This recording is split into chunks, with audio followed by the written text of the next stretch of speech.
Hey guys, Aaron from the Ballpit here, back with another episode of the Writer's Block. I know it's been a while since we've had one of these. You haven't seen too much of us on the channel recently, but, such is life.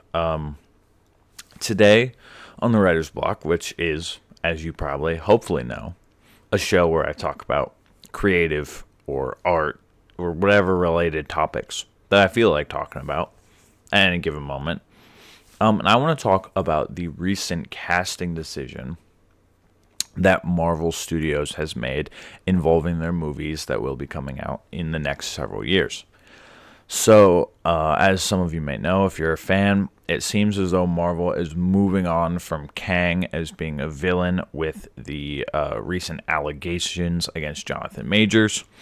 And they're looking to go in a new direction. And that direction is Doctor Doom. Now, I do like this decision.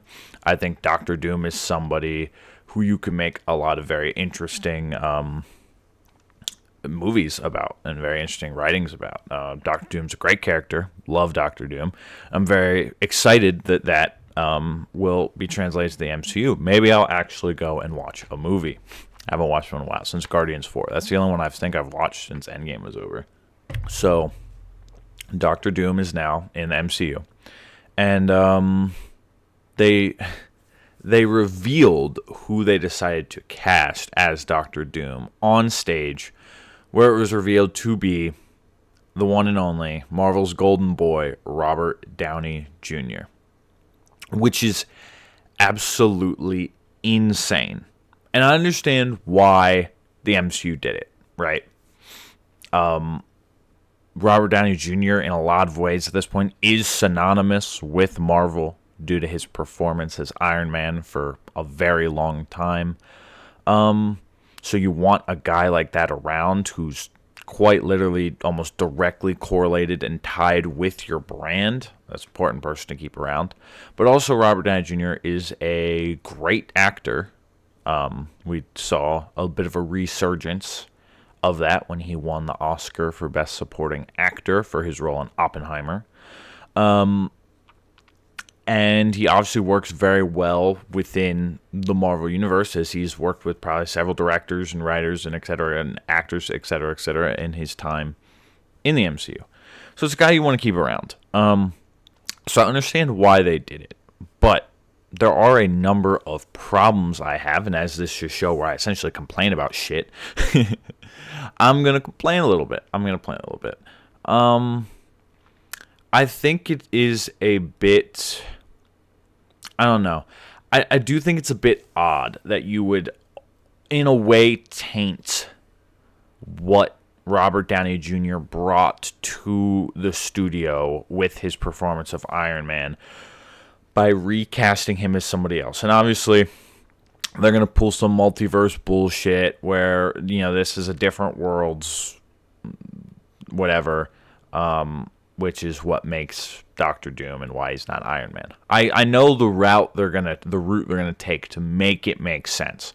But the sacrifice that Iron Man made right there was a perfect send-off for Robert Downey Jr. out of the MCU. And if you've watched any Writer's Block video about movies or film or anything, really, you know that I'm somebody who believes that all good things must come to an end. Robert Downey Jr. spent a very, very long time in the MCU and did a great job. And his time is over. He should be allowed to go out and do other things and everything else. And I know that he accepted the offer, probably because they dumped a truckload of money on his front porch. But I just think it's his time to go do other stuff, and they should have other people go into the MCU. Also, Doctor Doom is a character that I think might be better played by somebody that's not Robert Downey Jr. for a number of reasons. Number one, Doctor Doom does not take off the mask. When you have at this point, A-list actor like Robert Downey Jr., the fucking mask is not going to be on all the time.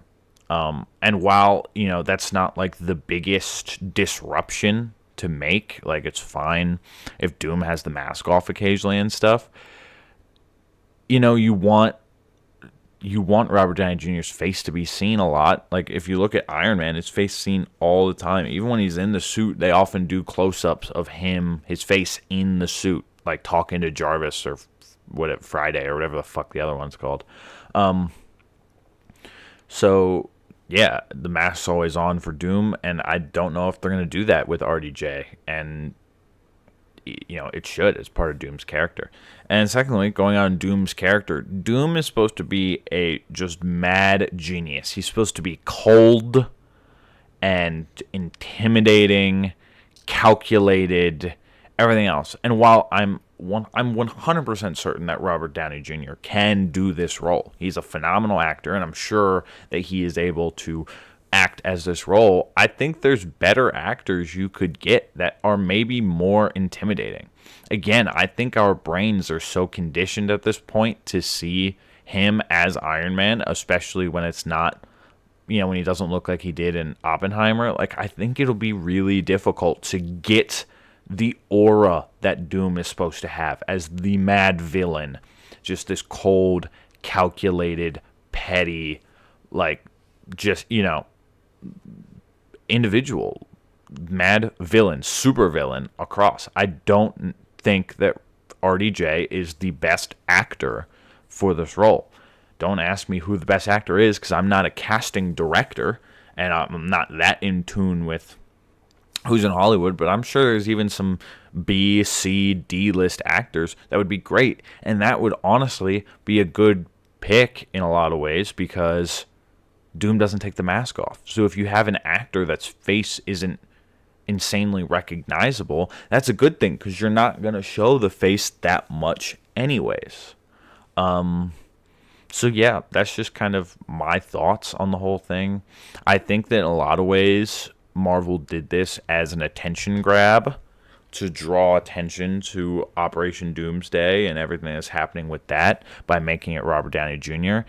And I think Marvel is correlating their fall in viewership and everything else with their movies as a testament to RDJ not being in the universes more. And they're trying to bring back a bit of that golden age of Marvel.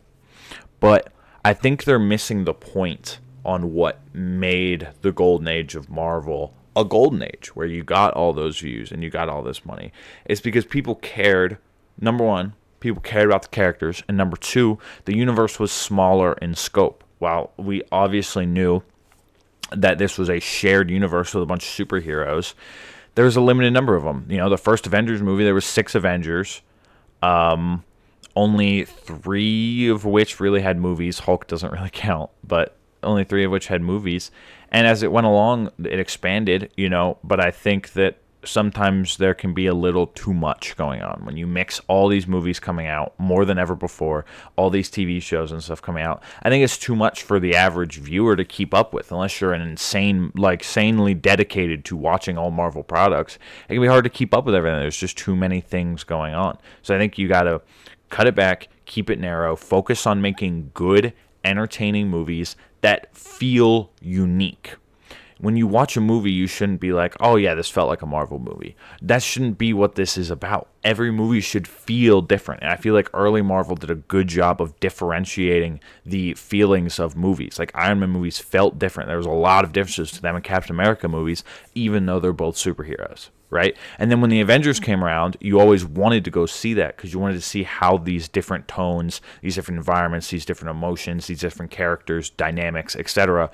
interacted when you combined them. But when every movie feels the same, then you're not as excited for that. So I think that hopefully moving forward, Marvel can take a step back and focus on putting a little more time in all their movies, giving them time to breathe, giving the VFX artists time to breathe, giving the writers time to really develop good scripts, give the directors time to create a more polished product that will be good. Because ultimately, all I want is good movies to watch. That's really what I want. I want good movies to watch. And I feel as though Marvel has been a bit lacking on that front for a while now. And I'd like them to hit back into stride. I mean, there was nothing, it was really fun back whenever Marvel movies were everybody was like, oh my God, I got to go to the theater to see Thor Ragnarok. Oh my God, I got to go to the theater. Because I saw Infinity War and Endgame in theaters. And those were crazy experiences. It reminded me similarly to seeing The Force Awakens, the Star Wars movie in theaters. You know, it was like an event, and I feel like that doesn't happen with Marvel movies anymore because there's a lot of them. That's it. I'm leaving it off here. Make sure to support the channel, like the video, subscribe, whatever. Do that, all that normal YouTube shit. I don't feel like going into it. Do that. Bye.